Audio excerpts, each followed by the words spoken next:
अस्सलाम वालेकुम। वालेकुम सलाम जनाब। सर कैसे हैं? अल्हम्दुलिल्लाह। की नाम जनाब? मोहम्मद आसफ। सर किस चीज़ की दुकान है, की एड्रैस है दुकान का नाम एड्रैस दस दो ताकि थोड़ी पब्लिसिटी हो जाए जी। ये बाटा शू स्टोर है जी, सदर बाजार साहिवाल। माशाल्लाह जी। ये सर बाटा दी काफ़ी सारी दुकानां ने, कोई नंबर वगैरह हुंदा है या की हुंदा थोड़ा? जी कुछ कंपनी ने अपनी शॉप्स ने, कुछ फ्रेंचाइज डीलर ने कंपनी ने, कुछ विदाउट डीलर ने बैठे हुए ने। बेहतर हो गया। सर किन्ने अरसे तो माशाल्लाह दुकान बनाई? दुकान के 20-25 साल हो गए ਤੁਹਾਨੂੰ 20-25 साल हो गए थे माशाल्लाह दुकान बनाई में। जी। बड़ा अरसा हो गया सर, फिर तो माशाल्लाह बहुत एक्सपीरियंस हो गया होगा। सर कैसा रहा काम? शुक्र अल्लाह पाक दा जी, ठीक है। तो बैठे 20-25 साल तो तो सर आजकल कैसा जा रहा है अजकल भी नाल ही है जी सब। हालात? मतलब लोगों जी, के राय जी। है भी हालात बहुत जाहिर बात टाइट है जा जी, रहे हैं। महंगाई है, हालात तो टाइट है।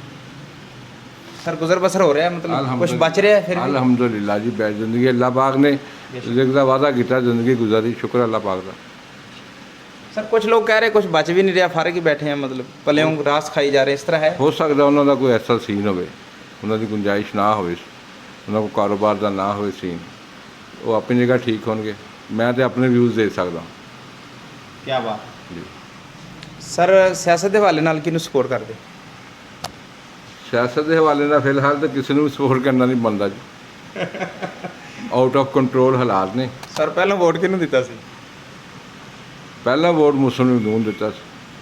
मुस्लिम लीग नूं दिता। सर आइंदा किहनूं दोगे? आइंदा देख के देंगे जी, हुण एडा आसान ਅੱਖਾਂ ਬੰਦ ਕਰਕੇ ਐਤਕੀ ਨਹੀਂ ਦੇਣੀ? हाँ जी, एज दा फैसला ज़रा बेहतर तरीके नाल करांगे जी। ਸਰ ਇਹਦੀ ਕੀ ਵਜ੍ਹਾ ਹੈ?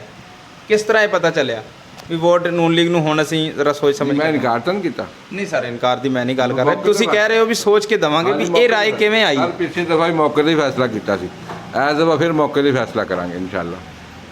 ਸਹੀ, कोई बात नहीं, हालात अप डाउन होते रहते हैं, कोई बात नहीं। ਬਿਲਕੁਲ सही। हाँ, अल्लाह बेहतर करेगा, अल्लाह पाक ने हालात बेहतर करने हैं, इंशाल्लाह कर देगा। ਅੱਲਾਹੁ हाँ, बाकी वोट का फैसला मौके तो होएगा, वक्त तो पहले नहीं होएगा। ਤੇ ਸਰ ਵੈਸੇ ਚਲੋ ਤੁਸੀਂ ਨੂਨ ਲੀਗ ਨੂੰ ਦਿੱਤਾ ਸੀ, ਅੱਛਾ ਕੀਤਾ ਜੋ ਤੁਹਾਨੂੰ ਅੱਛਾ ਲੱਗਿਆ, ਮਤਲਬ ਕਿਸੇ ਨਾ ਕਿਸੇ ਨੂੰ ਤਾਂ ਦੇਣਾ ਹੀ ਹੁੰਦਾ ਜੋ ਅੱਛਾ ਲੱਗ ਰਿਹਾ ਦਿਲ ਨੂੰ। हाँ। ਤੇ ਤੁਹਾਨੂੰ ਕੀ ਸਿਆਸੀ ਲੀਡਰ ਕਿਹੜਾ ਅੱਛਾ ਲੱਗ ਰਿਹਾ ਇਸ ਟਾਈਮ ਮੌਜੂਦਾ? ਮਤਲਬ ਇੱਕ ਆਪਾਂ ਤੁਸੀਂ ਆਪ- ਰਾਏ ਜੀ ਤੁਸੀਂ ਆਪ ਦੱਸੋ, ਅੱਛਾ ਲੱਗਣ ਵਾਲੀ ਕੋਈ सूरत हाल हैगी है? ਜੀ इस टाइम कोई भी लीडर अच्छा लगने वाली सूरत हाल है? ਸੂਰਤ ਹਾਲ ਤੇ ਮਤਲਬ ਖਰਾਬ ਕੀਤੀ ਖੜੇ ਆ। ਕੀ ਚੂਜ਼ ਕਰੀਏ ਨਾ, ਜੋ ਤੁਹਾਡੇ ਸਿਆਣਾ ਤੁਹਾਨੂੰ ਕਿਹੜਾ ਪਸੰਦ ਆ? ਚਲੋ ਸਰ ਤੁਸੀਂ ਮਾਸ਼ਾਅੱਲਾ ਉਮਰ ਹੀ ਜ਼ਿਆਦੇ ਹੋ ਮੇਰੇ ਨਾਲੋਂ ਮਾਸ਼ਾਅੱਲਾ। ਤੁਸੀਂ 30-40 ਸਵਾਲ ਮੈਨੂੰ ਕੀਤੇ ਆ, ਤੁਹਾਡਾ ਲੀਡਰ ਕੌਣ ਆ? ਸਰ ਇਹੀ ਤੇ ਤੁਹਾਡੀ ਰਾਏ ਪੁੱਛ ਰਹੇ ਨਾ, ਸਾਡਾ ਲੀਡਰ ਤਾਂ ਕੋਈ ਵੀ ਨਹੀਂ ਹੁੰਦਾ ਮੈਂ ਸਰ। ਵੀ ਆਵਾਮ ਆ, ਮੈਨੂੰ ਵੀ ਸਾਡਾ ਲੀਡਰ ਤਾਂ ਸਰ ਹੈ ਹੀ ਕੋਈ ਤੁਸੀਂ ਨਹੀਂ। ਬਗੈਰ ਕਿਸੇ ਗੱਲਬਾਤ ਤੋਂ ਆ ਕੇ ਮੈਨੂੰ 30 ਸਵਾਲ ਕਰ ਲਏ, ਇੱਕ ਸਵਾਲ ਦਾ ਜਵਾਬ ਮੇਰਾ ਵੀ ਦੇ ਦਿਓ ਨਾ। ਸਰ ਸਾਡਾ ਲੀਡਰ ਨਹੀਂ ਹਾਂਜੀ, ਸਾਡਾ ਲੀਡਰ ਤੇ ਇਮਰਾਨ। ਬਸ ਤੁਹਾਡਾ ਲੀਡਰ ਇਮਰਾਨ ਖਾਨ ਆ, ਮੇਰਾ ਫਿਲਹਾਲ ਹਲੇ ਕੋਈ ਨਹੀਂ, ਮੈਂ ਮੌਕੇ ਤੇ ਫੈਸਲਾ ਕਰਾਂਗਾ। ਅੱਲਾਹ ਖੈਰ। ਹਾਂ, ਸਰ, ਸਾਡਾ- ਤੁਸੀਂ ਮੈਨੂੰ ਤੁਸੀਂ ਲੋਕਾਂ ਨੂੰ ਇਮਰਾਨ ਖਾਨ ਵਾਸਤੇ ਨਹੀਂ ਸਰ ground ਐਸਾ ਨਹੀਂ ਗੱਲ ਹੈ ਸਰ, ਸਾਡਾ ਵੀ ਪੱਕਾ ਵੋਟ ਨਹੀਂ ਹੈ ਇਮਰਾਨ ਖਾਨ ਦੇ ਹਾਂ, ਹੱਕ ਅੱਛਾ। ਚ। ਤੁਹਾਨੂੰ ਮੈਂ ਦਿਲੀ ਤੌਰ ਤੇ ਦੱਸ ਰਿਹਾ, ਹਾਂ ਇਹ ਵੇਖਾਂਗੇ ਮਤਲਬ ਜਦੋਂ ਇਲੈਕਸ਼ਨ ਹੋਏਗਾ ਮੇਰਾ ਵੀ answer ਹੈ। ਉਦੋਂ ਦੇਖਾਂਗੇ। ਤੇ ਇਨਸ਼ਾਅੱਲਾ ਸਾਡੀ ਖਾਹਿਸ਼ ਹੈ ਜਾਂ ਦੁਆ ਹੈ ਅੱਲਾ ਅੱਗੇ ਕਿ ਜਿਹੜਾ ਸਾਡੇ ਵਾਸਤੇ ਬਿਹਤਰ ਹੋਵੇ ਅਸੀਂ ਉਹਨੂੰ ਵੋਟ ਦਈਏ।